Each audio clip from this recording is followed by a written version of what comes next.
आप सभी को प्रणाम। गुरुदेव माता जी का ध्यान करें। ओम वंदे भगवतीं देवीं श्री राम च जगद्गुरुं आत्मने तैर्भूत्वा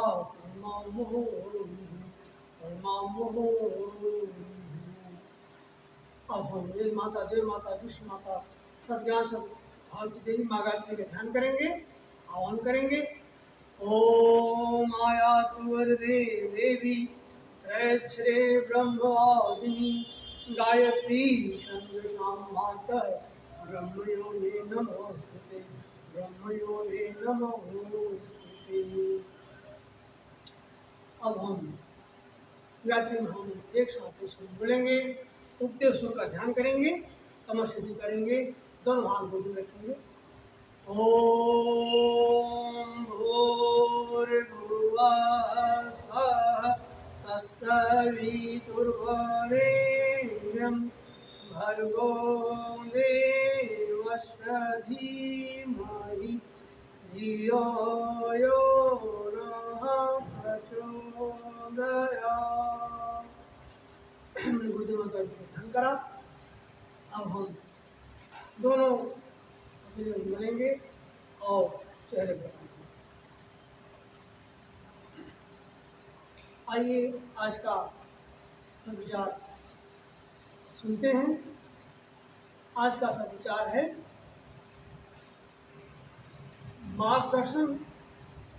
मार्गदर्शन के लिए अपने ही ओर देखें।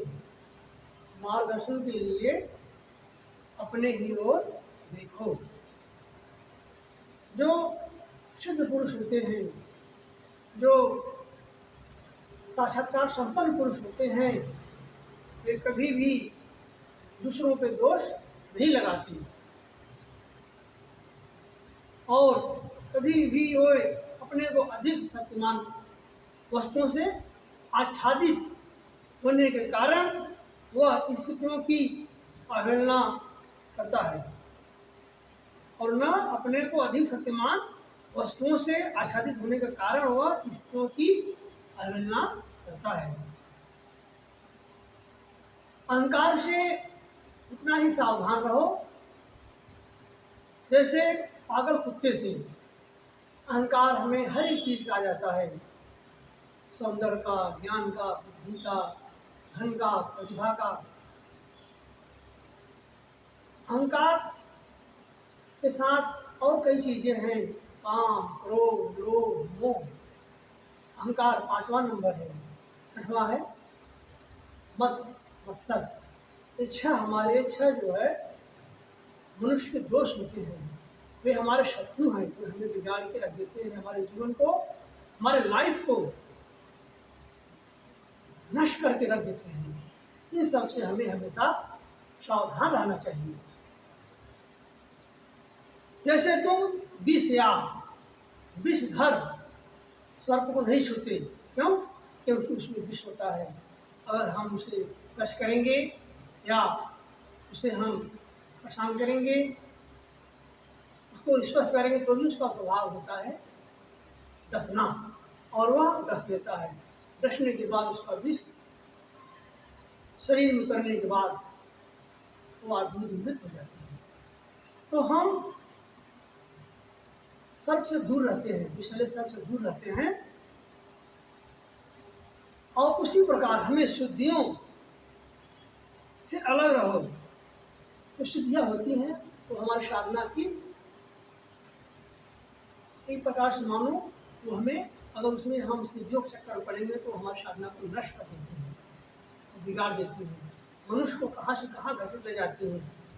और जिस लक्ष्य के लिए वो आता है, अगर सिद्धियों को वो कंट्रोल नहीं किया, नियंत्रण नहीं किया, तो सिद्धियाँ कभी कभी सिद्धियाँ उसको आगे भी ले जाती हैं।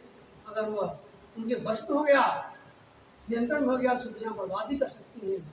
इसीलिए सिद्ध पुरुष कभी इन सिद्धियों से अलग रहते हैं और उन लोगों से भी अलग रहते हैं जो इनका प्रतिवाद करते हैं, जो उनका हमेशा सिद्धियाँ करते रहते हैं। सिद्धियाँ क्या होता है? सिद्धियाँ के लिए हमेशा आशा लगाए रखते हैं सिद्धियाँ मिल जाए हमें कर लेंगे वो कर लेंगे। ऐसे मनुष्यों से भी हमें, ऐसे मनुष्य जो प्रतिवाद करते हैं उन लोगों से भी हमें दूर रहना चाहिए। अपने मन और हृदय को संपूर्ण संपूर्ण क्रियाओं को ईश्वर की ओर संचालित करना चाहिए। हमारा पूर्ण रूप से ध्यान किसके प्रति होना चाहिए? ईश्वर के प्रति।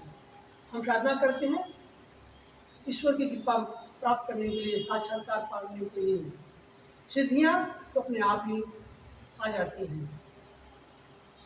सिद्धियों के लिए कोई साधना नहीं करता, सिद्धियां तो अपने आप ही आ जाती हैं। जब आप साधना करेंगे तो सिद्धियां अपने आप आपके चारों तरफ आ जाती हैं और आपको हर प्रकार से सुख सुविधा देने के लिए आतुर हो जाती हैं। लेकिन आप उन सिद्धियों को चक्कर ना पड़ो, उन सिद्धियों को एक तरफ रख के अपनी साधना की तरफ ध्यान दो। अपना ध्यान जो है साधना में लगाओ और पूर्ण मन से दृढ़ संकल्प होके साधना करो और एक दिन सफल होते रहोगे। गुरुदेव हमारी साधना किया सफल हुए क्योंकि उनके दृढ़ संकल्प था। हम जो गीदड़ के पुत्र होते हैं वो गीदड़ की तरह नाम होता है, जो शेर के पुत्र होते हैं हम शेर और शेर बनाते हैं। हम गुरुदेव आचार्य श्री राम शर्मा, वेद मूर्त कपोनिष्ठ पंडित राम शर्मा के सिद्ध पुरुष जो हैं उनके शिष्य हैं, तो हमें भी उनके सारे गुण अपने अंदर होना चाहिए, हमें भी सिद्ध होना चाहिए, हमें भी साधना करनी चाहिए। दूसरों का विश्वास, अगर हम दूसरों का विश्वास मानेंगे और सोचेंगे कि ये हमारे सहायक होंगे तो वे तुम्हें अधिकाधिक असहाय और दुखी बनाएंगे। हम किसी के ऊपर विश्वास रखेंगे तो हमें अधिकाधिक असहाय और दुखी बनाएंगे। हमें केवल ईश्वर पर विश्वास होना चाहिए और अपने कर्म पर विश्वास रखना चाहिए, अपने आत्मा पर विश्वास रखना चाहिए और अपने भगवान पे, अपने ईश्वर पे, गायत्री माता पे विश्वास रखना चाहिए। मार्गदर्शन के लिए अपने ही ओर देखो, दूसरों की तरफ नहीं। तुम्हारी सत्यता तुम्हें दृढ़ बनाएगी और तुम्हारी दृढ़ता तुम्हें लक्ष्य तक ले जाएगी। अगर तुम सत्य न्याय धर्म पे रहोगे तो ईश्वर तुम्हारी सहायता करेगा और तुम दृढ़ संकल्प होकर काम करोगे और दृढ़ रहोगे तो तुम्हारा आत्मबल, मनोबल और शरीर बल, 3 बल होते हैं, हमेशा ऊंचा रहेगा। अगर हम सत्य न्याय धर्म पर नहीं रहेंगे तो ये हमारी सहायता नहीं करेंगे और हम दृढ़ नहीं कर सकेंगे और हम अपने लक्ष्य तक कभी नहीं पहुंच पाएंगे। इसलिए हमें हमेशा अपनी सत्यता पर जुड़ना चाहिए और दृढ़ रहेंगे तो हमें लक्ष्य तक ले जाएंगी। ये रहा आज का सब विचार। अब हम आप लोगों ने इस वीडियो को देखा, सुना, इसको लाइक करें, शेयर करें और सब्सक्राइब करें, कमेंट भी करें, इससे हमारा मनोबल ऊंचा बना रहे और हम आप सबको ऐसे ही सद्विचार सुनाते रहें। नहीं, अगर आप सब्सक्राइब नहीं करेंगे तो कमेंट नहीं करेंगे, लाइक नहीं करेंगे तो हमारा भी मनोबल ऊंचा नहीं उठेगा। हमारे मनोबल ऊंचा उठाएं और हम आप सबको हमेशा ये वीडियो प्रश्न करके बनाते हैं आप लोगों के लिए। गुरुदेव का विचार जन जन के लिए, परिवार के लिए, पूरे विश्व समाज के लिए पहुंचाने के लिए ये हम वीडियो बनाते हैं और इससे गुरुदेव का ज्ञान घर घर पहुँचे। उनका विचार क्रांति अभियान जो हमारा नारा है, गुरुदेव का नारा है, विचार क्रांति अभियान पूरे विश्व में जो फैलाने के लिए ताकि परिवार कर रहा है, उनके विचारों को फैलाने के लिए। और क्या कर रहा है? गुरुदेव का दूसरा सपना, मनुष्य में देवत्व उदय, धरती पर स्वर्ग का अवतरण। वो यही रहेगा अगर हम उनके इसी प्रकार ज्ञान को फैलाएंगे, उनके विचारों को जन जन में और हर एक मनुष्य के अंदर, हर एक परिवार घर में फैलाएंगे तो उनका सपना अवश्य पूरा होगा। अब आइए हम साधु पाठ करते हैं। ओम देव शांतिरंतरिक्षभं शांति पृथ्वी शांतिराप शांतिरोषधयः शांति वनस्पतयः शांतिर्विश्वे देवा शांति ब्रह्म शांति सर्वं शांति शांतिरेव शांति सामा शांतिरेधि। ओम शांति शांति शांति सर्वारेषु शांतिर्भवतु। आप सभी को प्रणाम, आप सभी का बहुत बहुत धन्यवाद।